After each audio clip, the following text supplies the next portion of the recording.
Appreciate you guys being here. Just briefly recap a couple things from Washington and then move on. Positives, we found a way to win the game, but also thought we got better. I thought that was important last week. We went into the game saying that we needed to eliminate running back number 1, who we had a ton of respect for going into the game. He ended up with 24 yards and 2.2 yards per carry. He was averaging 103 yards per game. And number 12 had 2 catches and 35 yards and 0 touchdowns. He was leading the Big Ten in receiving touchdowns with 9. There were 2 guys that we went into the game feeling like we had to be aware of those guys and limit their production. Thought the staff and the players did a great job of managing substitutions and situations. Having all those timeouts at the end of the half were important. Led to 14 points in the middle 8. And then I think, probably the 2 most telling stats in the game, one dealing with the line of scrimmage. Our defense had 5 sacks and 9 tackles for loss, and our offense had 0 sacks and 0 tackles for loss. And then third down was the other one. We were 77% on third down. They were 30%. Areas for improvement, ball security. Can't work on that enough. We just have so much respect for that statistic. So making sure we're doing a great job of that. And then just making sure that whoever goes in the game plays up to the same standard. So that was kind of just some things I wanted to cover from the Washington game with you guys. From a Purdue perspective, Coach Walters, obviously know his background really well. Really kind of got on the scene as the defensive coordinator at Missouri. Did a really good job there, and then did a phenomenal job as the defensive coordinator at Illinois. Now been the head coach there since 2022, and obviously, they've been aggressive in the transfer portal. I think they've gone and gotten 34 players out of the transfer portal. Some of the things, obviously, I think you guys are aware of, but, Coach is calling the offense, and as a defensive guy, I think that's impressive as well as challenging. I think a lot of it has to do with the defensive coordinator was with him at Illinois, and I think he probably has a lot of comfort, in that guy because they've worked together for a number of years. So if he was going to jump in and help, it was probably going to be opposite of that guy that he had the most confidence in. But he's calling the offense right now. They are based out of a spread offensive scheme, 11 personnel. They'll mix in a little bit of 12 personnel. We've been impressed with the Texas quarterback transfer, Hudson Card. The running back feels like he's been playing there forever. Maccabee, has been very, very productive back over the last couple years. And then their tight end, number 86, Mac Clare, Those guys kind of stand out to us. And then on the defense, led by Kevin Kane again, who was the outside linebackers coach at Illinois and came with Coach to be the defensive coordinator. Guys that stand out to us is safety number 31, Dylan Thieneman. Number 4, DN linebacker, Kadrian Jenkins. Defensive end number 15, Will Helt. And cornerback number 10, Kendrick Breedlove. For you guys that are familiar with Illinois on defense, this is a team that is going to match your personnel probably as much as anybody we have played. Where they're different than a lot of teams is they'll go 4 down and 5 down. Usually you see 4 down and 3 down. They'll go 5 down. And had a lot of success with that at Illinois, and obviously that scheme is still with them. And then on special teams, Chris Petrilli, their special teams coordinator, and their punter we've been impressed with, Keelan Crimmins.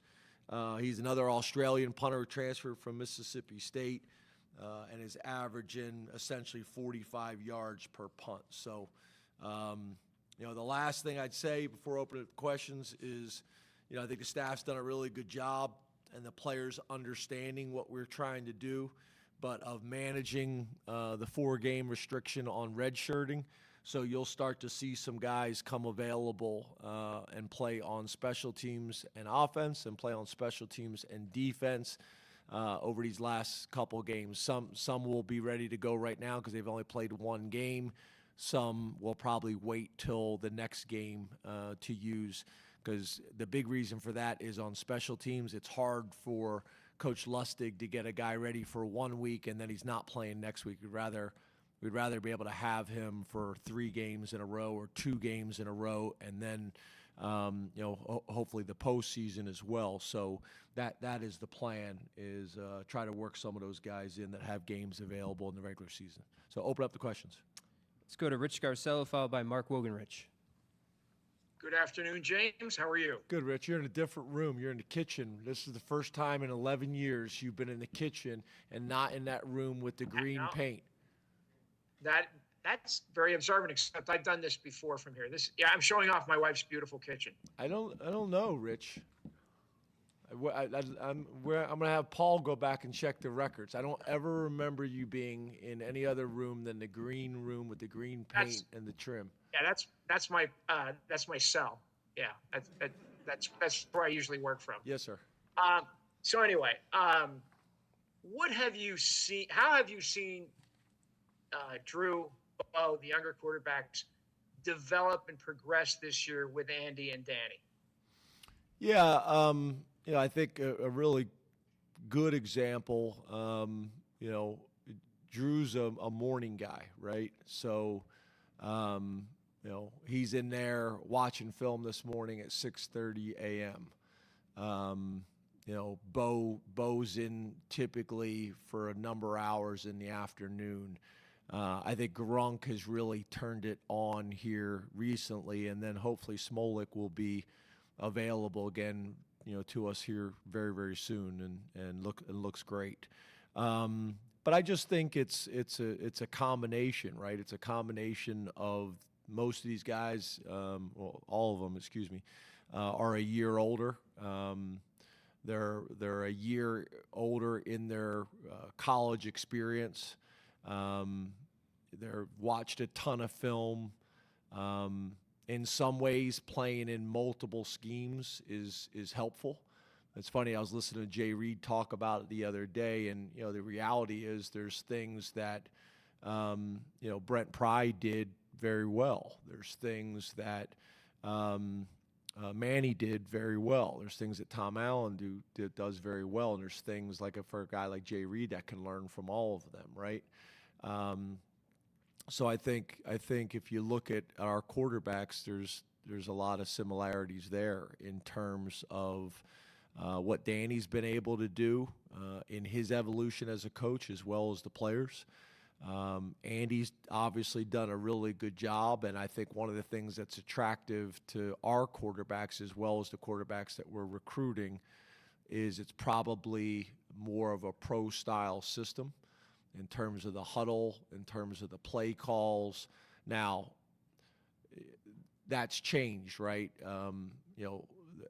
A lot of NFL teams are running spread schemes right now, so it's kind of more of a combination of all these different things, whether it's 2 backs or heavy sets or no backs or whatever it may be.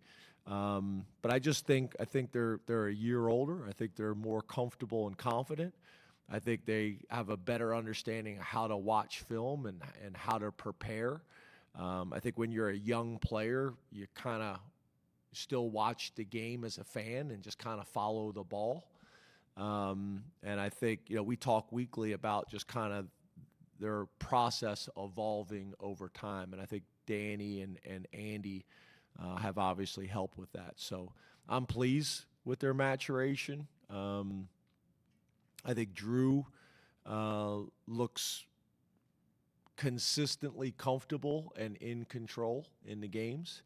I think probably the biggest thing for him that I've noticed is his mobility. I think has been a huge factor for him and for our offense, especially vertical scrambles up in the pocket, stepping up and climbing the pocket.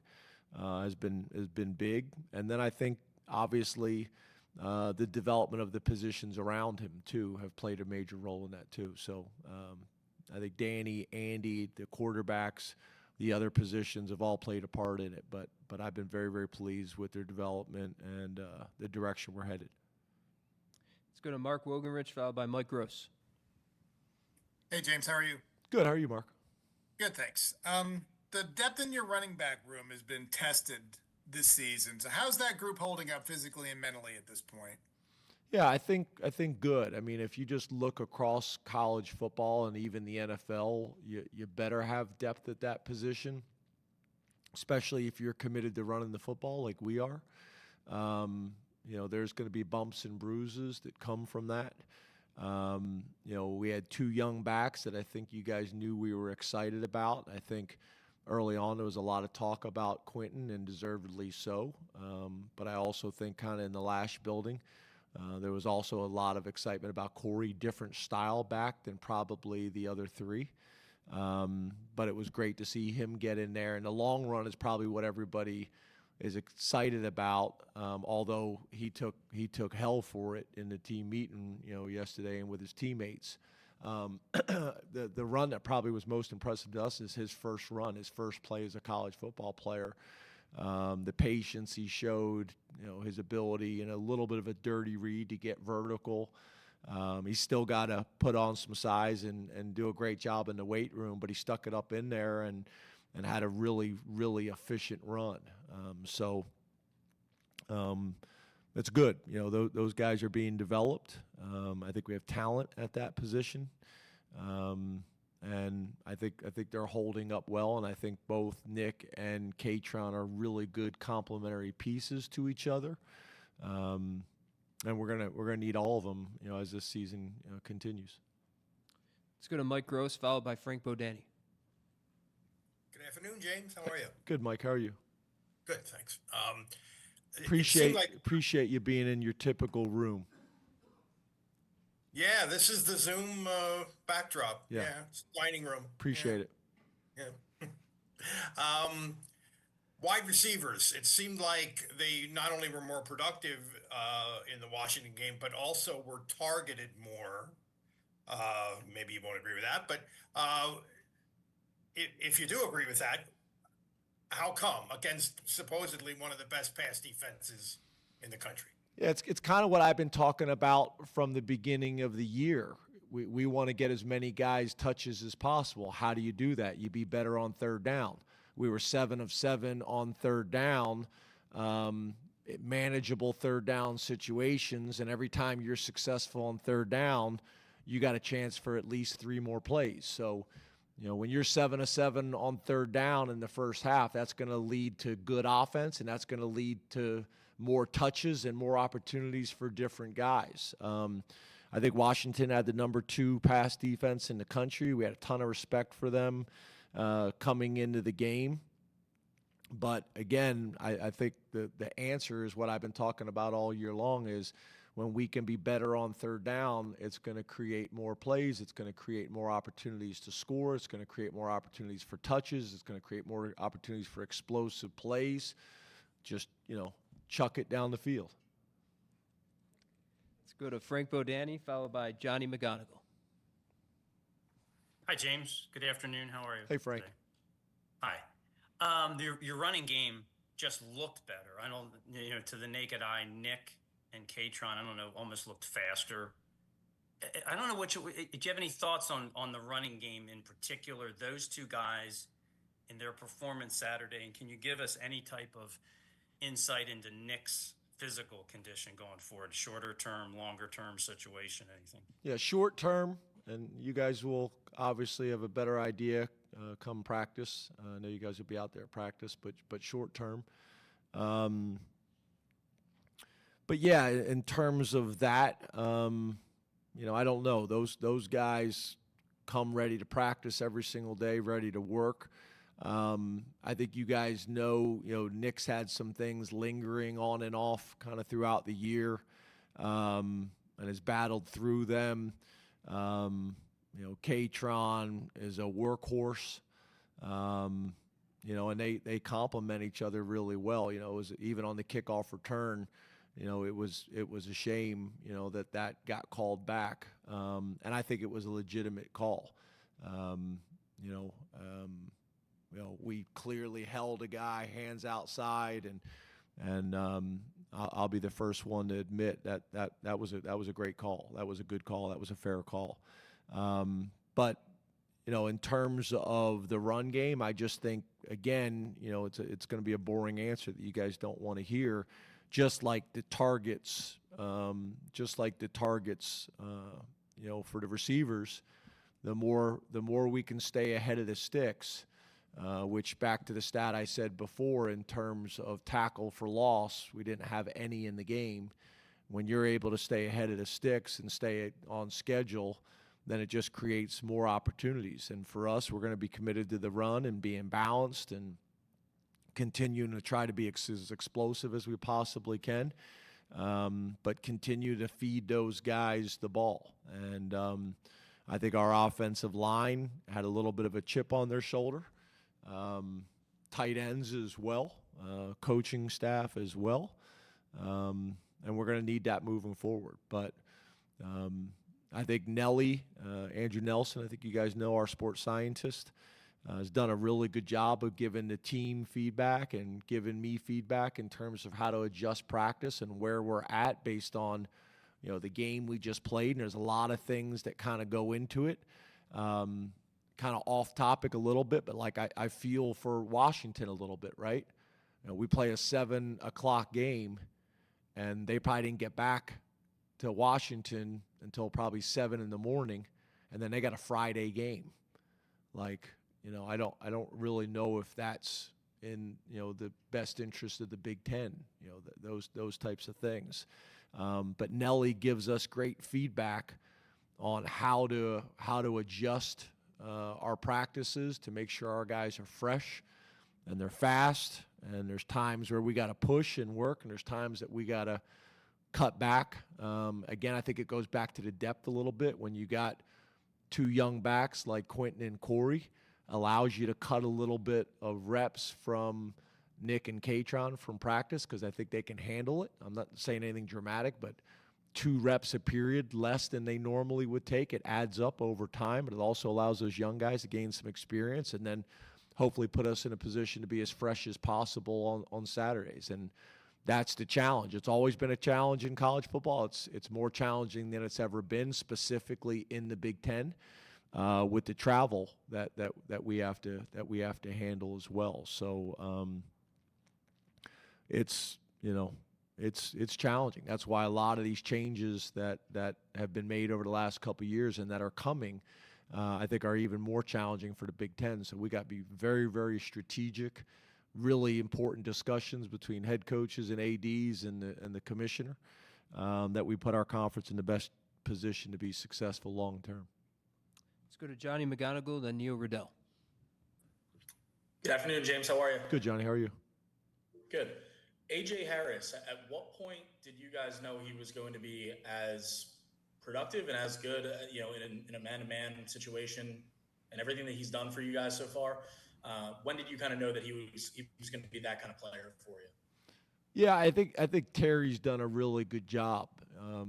When you think about the history and tradition at Penn State, and we got as good a history and tradition as anywhere in the country, but probably the corner room, there was less examples of that over time.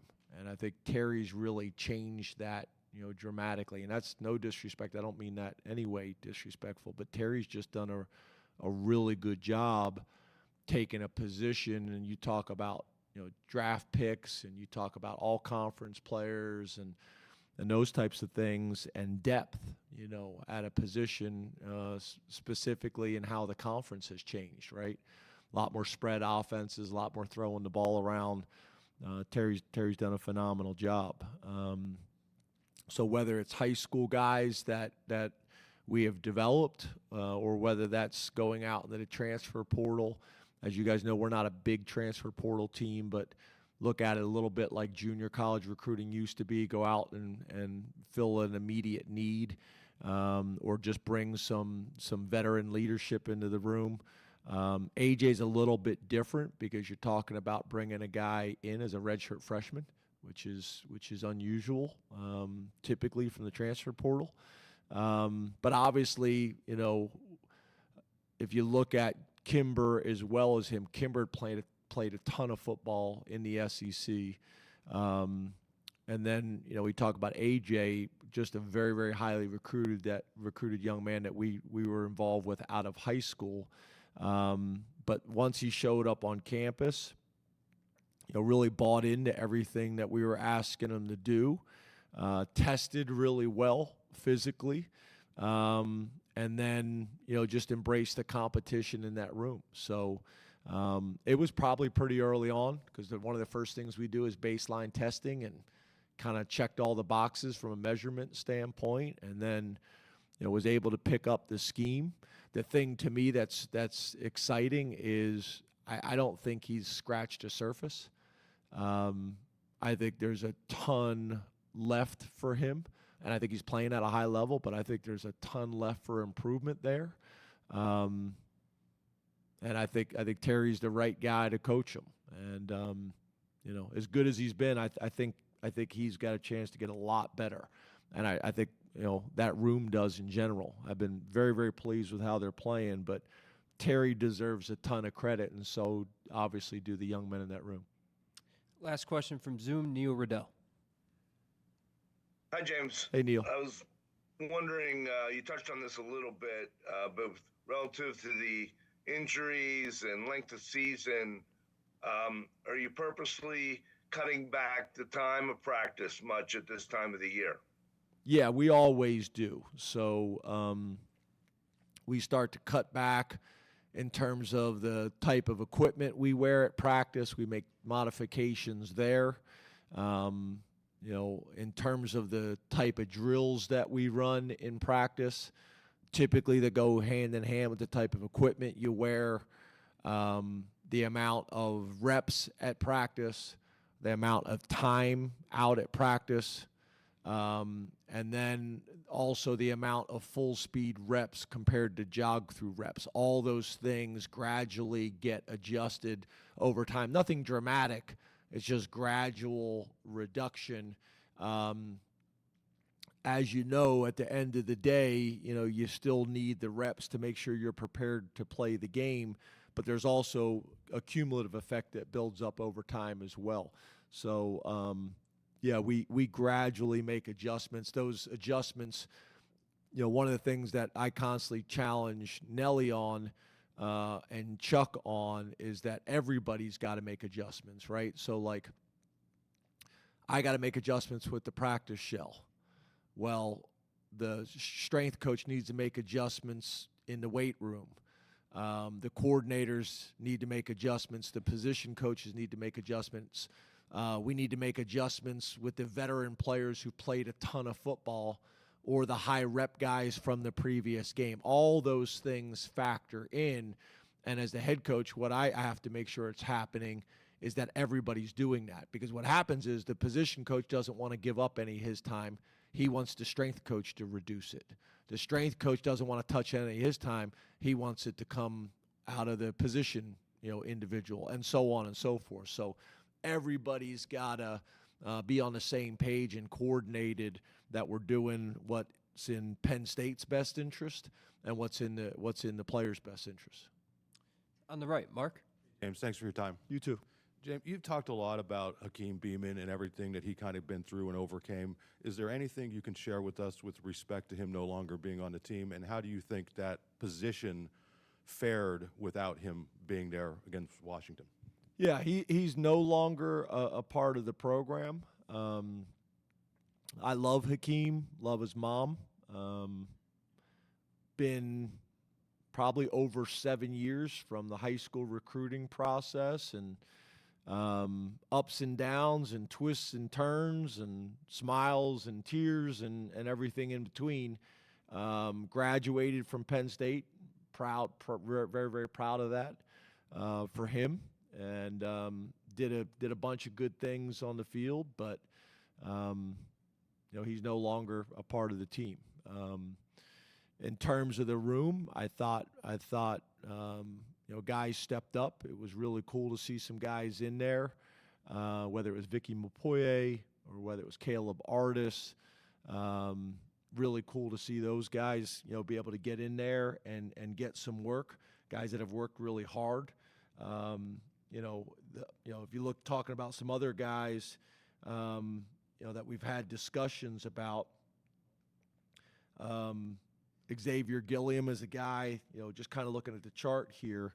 I think we tried to hold so that we would have the ability to be able to play him moving forward, but he's a guy that we got a lot of excitement about in the program. I think Alonzo's, impact, guy that we weren't sure exactly what we had, but is continues to trend in the right direction as he's getting more and more healthy and playing himself back into shape. I think at one point he was about 325 pounds. I want to say he's about 305 right now and moving really well. So good. I think obviously Devon and Zane, kind of lead us in there. Keziah is a guy that we didn't have last week, which magnified it. Keziah was out last week. We expect to have him back. But that magnified it, So, there are 3 veteran players that have played a ton of football for us, and we're going to need them to continue to play well as these other guys continue to grow. But I would also view Alonzo as a veteran player for us now. So we got 4 D tackles that I think it's really kind of the position you want to be in, to have 4 guys that you feel really good about, and then a battle for that 5th position with some young developmental guys, hungry. Up front in the middle, Seth. Hey, Seth. James. You talked about getting some freshmen, some more playing time over the last 3 games. Does that change at all the green light, yellow light chart? And who are some of those true freshmen that you feel, maybe most confident in playing a decent amount? No, the way we look at the green, yellow, red, that's kind of green is in terms of you're burning their red shirt. Yellow, you're trying to hold their red shirt if you can, and red shirt is a guy that most likely is going to redshirt, and all those things can change based on injury. What I'm saying is, we manage this, that now we should be at this stage, a lot of these guys be able to play and still be able to keep their red shirt. I think Max Granville is a good example. We had decided, I guess in some ways to green light him in terms of if we needed him to win, he was going in the game. But we weren't just going to put him in if he wasn't necessarily needed. So, we were fortunate over the last couple games to be able to get through those games and not have to play him. Because what I'm very sensitive to is you put a guy in for 3 plays. Like, once you're going to play a guy, there's got to be a commitment throughout the program on special teams, with the coordinators and with the position coach, that the kid and their parents feel like at the end of the year it was worthwhile. It was in everybody's best interest. So some guys, that I would say fall in that category right now is Corey Smith and Tysier Denmark, Egan Boyer and Donnie Harbor, Xavier Gilliam, Max Granville, Jalen Harvey, Anthony Specca, Belgrave Shorter, Woosley, and Mitchell. Some of those guys, it'll be this game. Some guys, it'll be next game. But the guys that have only played in 1 game, they're good to go. The guys that have played in 2 games, we'll probably try to hold them for another game. I think, Terry is a pretty good example with Kenny and John. He rotates them every other game. And last week it was Kenny's time to be ready to go if the game presented an opportunity, so he was able to get in there. So he's played 2 games. John's only played 1. So this will be John's game. Now John can play the rest of the year, and then not this game, but then next game, Kenny will be in a similar situation. Over here on the right, Tyler. Hey, James, how are you? Good, how are you? Good. At the linebacker position, outside of late when you brought in a lot of your younger players and reserves, it seems like it's been very geared towards Kobe towards Tony, and then obviously Dom that he's gotten more. Is that an area? I know the depth cultivation has been something we've discussed. We haven't really seen that take place in games. Is that something where, with some of the younger guys like a Specca, that you hope to maybe reach the end of the regular season in a better spot, feeling better about depth than maybe how you feel about it in this moment? Yeah, Speck is a guy, again, that we were trying to redshirt if we can. It may not play itself out like that. We'll see. Kobe's just playing really well. And obviously it's a little bit like the quarterback position. It's hard to take that guy off the field because he runs your defense. That's magnified a little bit because Tyler Elsdon's had some bumps and bruises, so that's factored into it. Tamir had some bumps and bruises earlier in the year, so he's missed some time. But we need Tamir to really start coming on right now. He shows some really good flashes. We got to get Tyler Elsdon healthy again. So all those things kind of factor into that. And Tamir, both at the will linebacker position as well as the Mike linebacker position. DeLuca's another guy, you know exactly what you're going to get with him. We're creating some depth because he can play both outside linebacker positions. So what we didn't want to do is he comes off the field every time we're not in base. So being able to create the flexibility that he can go to the other side, that helps with that. I think Dakari's done a really nice job. I think has started some games for us and done some good things as well, but we don't have great depth there. We're developing it, but we've had some bumps and bruises along the way as well. But I think once we get to the point where Speck is available, that will help. But a lot of it just has to do with Kobe playing very, very well right now, and some of the other guys having some bumps and bruises at a position that that happens. Very similar to kind of what we talked about at running back. Over here in the middle, Max. Hey, James. Hey, Max. You mentioned it Saturday night that you had thanked the administration for making sure the whiteout was a night game. I know we spent a lot of time in the summer talking about the factors that go into it. I know some of it's out of your control, but the past 3 years, the games have been pretty lopsided. I guess when you look back, how comfortable are you with that selection process and how it's ended up recently?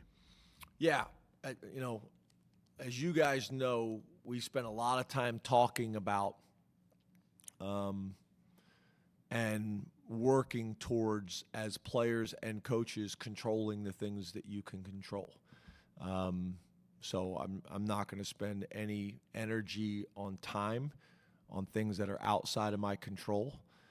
I think our football program and the administration have made it very, very clear in what we'd like to do and how we'd like to do it. And that's all we can do. That's all we can do. I do think part of the reason the games have been a little bit lopsided is because of the crowd and because of the environment. That plays a factor. Home field advantage is a real thing, and when that's the whiteout, it's even more so. It creates a real challenging environment, specifically on offenses. But we will make our case with what we'd like to do and how we'd like to do it, but we're going to need cooperation from others to make that happen. Over here on the left, Mike. Hi, James. With the training table in and the stadium, and now with the dorms coming in across the street on University Drive, and you've worked really hard to make a lot of these things happen. Are the big pieces in place, the big picture things that have taken 11 years to happen? Are there any big pieces that you are still looking forward to in the years ahead? Well, what I will say is, number one, I'm appreciative of all the work that's gone in over our 11 years. One of the things I'd like to show you guys at some point is we've taken before and after pictures of everything. And I think back all the way to standing on that turf practice field, and my back was up against the fence, and you guys were asking me questions, a lot of the same people in the room. were asking me questions about facilities, and that was a battle when I first got here. The turf, we weren't allowed to use the turf because it hadn't been replaced in 10 years, our turf field. So I'm very, very proud of the progress that we have made. I'm very, very appreciative of the board leadership over my 11 years here. I'm very appreciative of the presidents over my 11 years here. I'm very appreciative of the ADs. I will say this. In the last, I guess it's probably been 3 years with Neely and Pat and Matt Schuyler, and now pretty soon Kleppinger. It is changed. And again, very appreciative of the support that we've gotten over 11 years, but I would say in the last 3 years it's been different, and I would say specifically in the last year and a half it's been different, because the first year and a half when you get on campus, you're just trying to kind of figure it all out. And once they were able to figure it all out, we are getting the type of support at a level that I think this place demands and should have. But we are getting the type of support in the last year and a half through those people that we have not had here. So is there still things to be done? Yes. Yes. We'll be saying that for the rest of our time here, is because you guys know it's constantly a moving target. But I think that was the problem, right?